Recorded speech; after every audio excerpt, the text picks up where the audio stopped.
दोस्तों, आज का सवाल आया है कि ग्रो ऐप से पुराने फोलियो में इन्वेस्ट कैसे करें।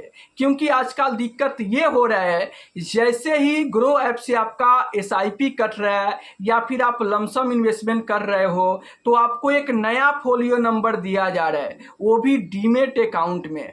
अब इससे इन्वेस्टर को ये परेशानी हो रहा है कि पहले से उनके पास एक फोलियो नंबर था और फिर एक नया फोलियो नंबर मिल रहा है, वो भी डीमेट अकाउंट में।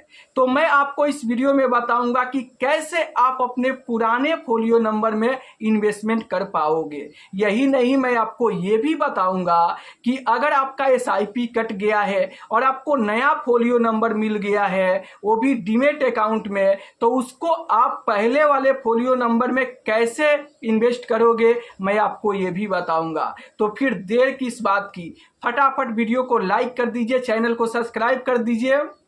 मैं हूं अखिलेश यादव और आप देख रहे हैं अनीस वर्ल्ड यूट्यूब चैनल। चलिए हम वीडियो को शुरुआत करते हैं। देखिए, अगर आप भी ग्रो ऐप्स को लेकर परेशान हो और आप पहले से इन्वेस्टमेंट करते थे और आपके पास एक फोलियो नंबर है और अभी जितना भी नया इन्वेस्टमेंट हो रहा है वो आपका नया फोलियो नंबर मिल रहा है और डीमेट अकाउंट में हो रहा है, तो आपको पुराने फोलियो नंबर में इन्वेस्ट करने के लिए सबसे पहले आप अपने ग्रो ऐप्स एप्लीकेशन को ओपन कर लीजिए। जैसे कि आप स्क्रीन पर देख सकते हैं। तो ग्रो ऐप्स एप्लीकेशन को ओपन करने के बाद आप म्यूचुअल फंड ऑप्शन पे क्लिक कीजिए। क्लिक करने के बाद ऊपर में आपको पास सर्च का ऑप्शन आएगा। अब सर्च के बटन पर वहां पर आपको सर्च करना है OPT स्पेस OUT।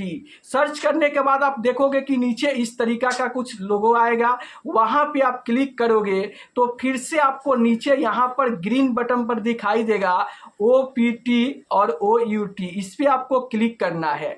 इस पे क्लिक करने के बाद आपसे एक OTP मांगा जाएगा जो इसी दौरान ग्रो ऐप्स के जरिए आपको मोबाइल पर SMS द्वारा आएगा। तो वो OTP डालकर और आपको सबमिट कर देना है।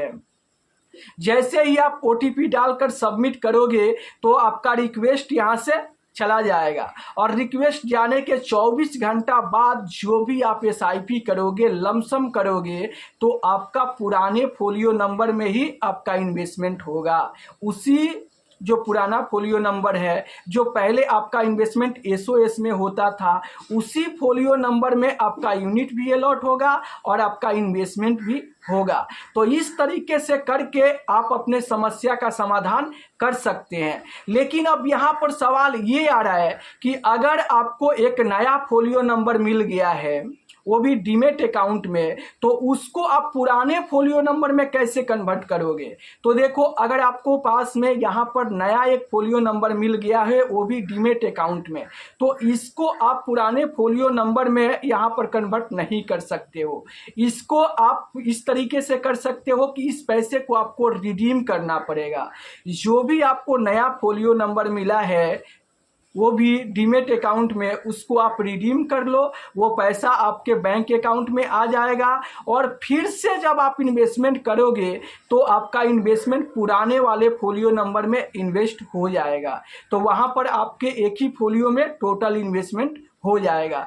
तो इस तरीके से करके, और आप चाहो तो ग्रो ऐप्स के जरिए आप पुराने फोलियो नंबर में अपना इन्वेस्टमेंट कर सकते हो और गलती से जो दूसरा फोलियो नंबर मिल गया है डीमेट अकाउंट में, उस पैसे को भी आप पुराने वाले फोलियो नंबर में यहाँ पर इन्वेस्ट कर सकते हो। यहाँ पर नया फोलियो नंबर से आपको रिडीम करके और पुराने में इन्वेस्ट कर देना है, तो आपका इन्वेस्टमेंट हो जाएगा। अब चलिए, ग्रो ऐप्स को लेकर कुछ इन्वेस्टर का सवाल आया है, मैं एक एक करके उसका रिप्लाई देते चलता हूं। तो आज का जो पहला सवाल आया है वो आप स्क्रीन पर देख सकते हैं। ये सवाल आया है, देखिए चैनल का नाम लग रहा है। यहाँ पर इनका सवाल है कि डीमेट अकाउंट से एसओए में होल्डिंग्स में मार्ग कैसे करें बताओ सर। देखिए, अगर आपका इन्वेस्टमेंट डीमेट अकाउंट में हो गया है, एक नया फोलियो नंबर मिल गया है और इसको आप यहाँ पर एसओए में करना चाहते हैं, तो आप इसको क्या करो, इसको रिडीम कर दो। जी हाँ, आप ग्रो ऐप एप्लीकेशन में जाओ और वहाँ पर जो इन्वेस्टमेंट हुआ है आप रिडीम कर दो। अब रिडीम करने के यहाँ से 3 से 4 दिन बाद आपके अकाउंट में पैसे आ जाएंगे और पैसा आने के बाद आप फिर से जब इन्वेस्टमेंट करोगे तो आपके पुराने फोलियो नंबर में इन्वेस्ट होगा। लेकिन कब होगा, जब आप यहां पर ग्रो ऐप से यहां पर आप एसओएस में इन्वेस्ट करने के लिए रिक्वेस्ट डालोगे, तभी जाके आपके पुराने फोलियो नंबर में इन्वेस्ट होगा। अब मान लो कि आपका जो नया फोलियो नंबर मिला है आपने रिडीम कर लिया और रिडीम करके फिर से इन्वेस्टमेंट करोगे तो फिर से आपको नया फोलियो नंबर ही मिलेगा। इसलिए आपको यहाँ पर सबसे पहले रिक्वेस्ट डालनी है कि हमें एसओएस में इन्वेस्टमेंट करना है, जो कि मैंने वीडियो के शुरुआती दौर में बताया।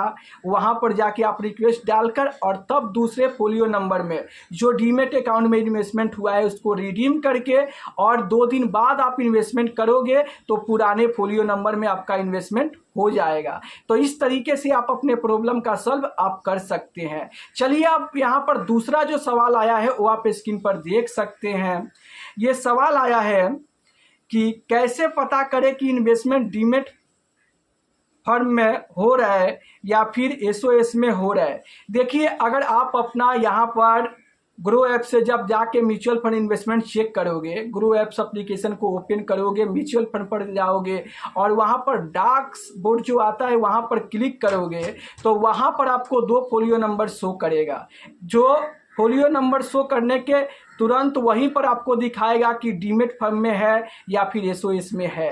तो वहाँ पर अगर डीमेट में होगा तो डीमेट बोल के लिखेगा, कुछ इस तरीके से आप स्क्रीन पर देख सकते हैं। तब आप समझ जाओ कि मेरा इन्वेस्टमेंट डीमेट फर्म में हो रहा है और ऐसे आप जान सकोगे। और ऐसे होगा तो मैंने जो वीडियो को शुरुआती में बताया उस तरीके से आप करोगे तो ये प्रॉब्लम आपका सॉल्व हो जाएगा और नया वाला जो एसआईपी आपका जाएगा वो पुराने फोलियो नंबर में ही जाएगा।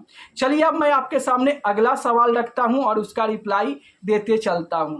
तो आज का जो अगला सवाल है वो आप स्क्रीन पर देख सकते हो। ये सवाल आया है कि सर मैंने ओपीटी ओयूटी कर दिया लेकिन फ्यूचर में ग्रो फिर से ऐसा करेगा क्या ग्रो से अदर प्लेटफॉर्म से एसआईपी स्टार्ट कर देना चाहिए। देखिए, सबसे पहले तो ग्रो के साथ ये समस्या हुआ, इस समस्या का समाधान मैंने बता दिया। अब फ्यूचर में ग्रो फिर से इस तरीके का करेगा या नहीं करेगा ये तो आने वाला समय ही बताएगा। अब आप ये जानना चाहते हैं कि क्या ग्रो ऐप्स को छोड़कर किसी दूसरे प्लेटफॉर्म से एसआईपी करना शुरू कर दे, तो ये एक सही डिसीजन नहीं होगा। मान लो कि आज आप ग्रो को छोड़कर किसी दूसरे ऐप से मान लो कि एसआईपी शुरू करोगे और आगे चलकर अगर वहां से भी इस तरीके का दिक्कत आती है तो फिर क्या करोगे, किसी तीसरे में जाओगे। इसलिए आपको अगर ग्रो ऐप्स के जरिए इन्वेस्टमेंट करते हैं तो अपना इन्वेस्टमेंट कंटिन्यू करना चाहिए और अगर आपका डीमेट फर्म में हो गया है तो आप वहां पर इस समस्या का समाधान कर सकते हो। अगर फ्यूचर में चल के ग्रो ऐप्स अगर ज़्यादा परेशान करेगा तब आप चाहो तो यहाँ पर इस प्लेटफॉर्म को चेंज कर सकते हो और आप वहां पर दूसरे एप्लीकेशन के जरिए इन्वेस्टमेंट स्टार्ट कर सकते हो। या फिर अगर आप चाहते हो तो म्यूचुअल फंड के वेबसाइट पर ही जाकर आप इन्वेस्टमेंट करोगे तो सबसे बेस्ट रहेगा। तो आशा करता हूं कि क्लियर हो गया होगा। अगर फिर भी आपके मन में कोई सवाल है तो आप नीचे कमेंट करके पूछ लीजिएगा, मैं उसका रिप्लाई दे दूंगा।